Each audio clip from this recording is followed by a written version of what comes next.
Well, it's Coffee with Kris, and I'm not going to do a song by Buddy Holly today. I'm going to do one by Gene Vincent and the Blue Caps. Goes like this. Well, Bebop Lula, she's my baby. Bebop Lula, don't mean maybe. Bebop Lula, she's my baby. Bebop Lula, don't mean maybe. Bebop Lula, she's my baby doll, my baby doll, my baby doll. Well, she's the gal in the red blue jeans. She's the queen of all the teens. She's the woman that I know. She's the woman that loves me so. Well, Bebop Lula, she's my baby. Bebop Lula, don't mean maybe. Bebop Lula, she's my baby doll, my baby doll, my baby doll. Let's rock!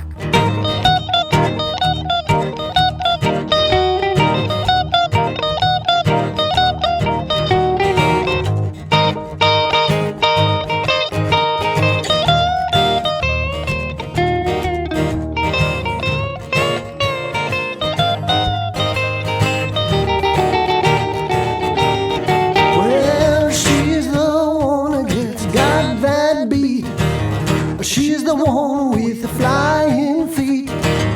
She's the one who walks across the store.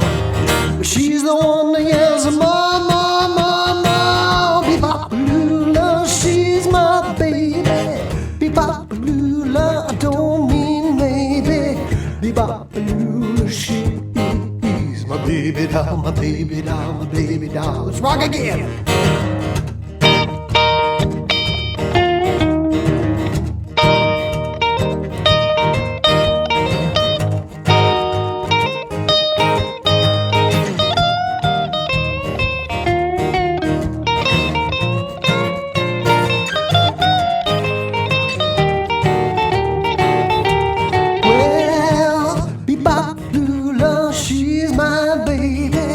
Bebop Lula, I don't mean maybe.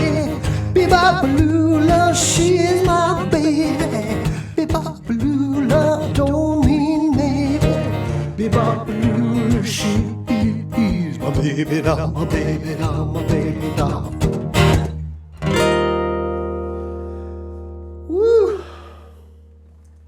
Gene Vincent and the Blue Caps. So Gene Vincent was one of the other early pioneers of rock and roll, along with Eddie Cochran, who I spoke about last week.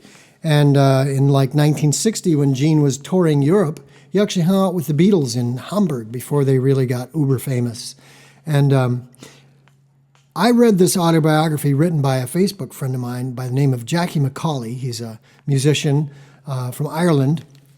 And Jackie, in his autobiography, wrote about an encounter, not an encounter, I guess, but a really cool meeting that he had with Gene Vincent once, and I thought it was just super touching and super cool. So I recommend this book. Here's the book. It's a great read if you like rock and roll autobiographies. So thanks, Jackie.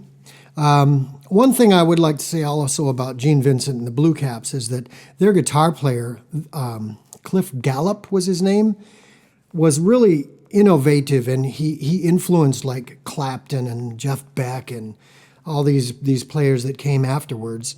But Cliff was only really with the Blue Caps for a couple years, and then he kind of retired back into just like being a husband with a regular job, and he worked in, I think, Chesapeake, Massachusetts was the name of the town, and he was like the school maintenance superintendent for like 30 years. But he never gave up playing the guitar, and he did get inducted into the Rock and Roll Hall of Fame and the Rockabilly Hall of Fame. And there's enough rock and roll trivia and history for you today. I'll see you this weekend on Coffee with Kris.